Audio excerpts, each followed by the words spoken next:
আয় ভাই, চল বাবার কাছে গিয়ে দেখি এবারে আমাদের ঈদের বাজেট কত।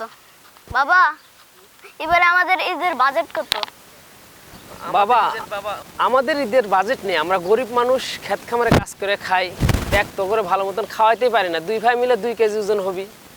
আমাকে ঈদ আছে বাবা, যার যেমন সামর্থ্য তারা সেভাবে ঈদের মার্কেট করতেছে বাবা। আমাদের মার্কেট নাই, আমাদের কোনো বাজেট নেই বাবা। আমাদের দেখোস না গেঞ্জি ছিঁড়া, আমাদের বাজেট হলো সারা বছর ছিঁড়বো, ঈদ এলে যে জিনিসটা দরকার ওটাই আমরা কিনবো। বুঝাতে পারছি না বাবা? তোমার গেঞ্জিটা ছিঁড়ে গেছে, 1 বছর ভরা গায়ে দিছস, ঈদের মধ্যে নতুন কিনে দিলে আবার 1 বছর গায়ে দিবি, তোরা একটা কিনে দেবেন বাবা। আমাদের কোনো বাজেট নেই, বাজেট বলতে আমাদের কিচ্ছু নেই গরিব মানুষের। ঠিক আছে বাবা, আমাদের বাজেট হলো তোর 2 মোটা পেট ভরে খাওয়াবো, এটাই হলো আমাদের বাজেট। তাছাড়া আমাদের জামা কাপড় কিনে দেওয়ার এটার কোনো বাজেট নেই। তোর ছিঁড়ে গেছে তখনই কিনে দেবো বাবা। ঠিক আছে বাবা, যা দি ভাই, বাইর যা।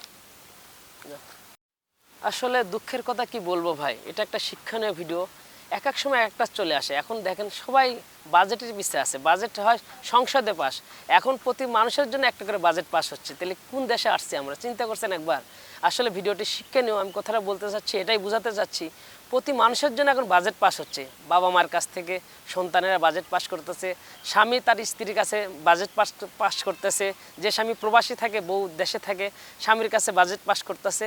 তাহলে বাজেট প্রতিটা মানুষের ক্ষেত্রে হয়ে গেছে। ঈদের বাজেট কত, বাজেট কত, মোবাইল খুললে এখন বাজেট কত, বাবা আমার বাজেট কত, বউ বলতেছে স্বামী আমার বাজেট কত, ইত্যাদি ইত্যাদি সব মিলে আলহামদুলিল্লাহ। আসলে যার যেমন সামর্থ্য আছে তাই তেমন ঈদের আনন্দ ভাগাভাগি সেভাবেই করার চেষ্টা করেন। যার যতটুকু সামর্থ্য আছে তারা সেভাবেই জামা কাপড় কেনার চেষ্টা করেন। সবার প্রতি ভালোবাসা অবিরাম।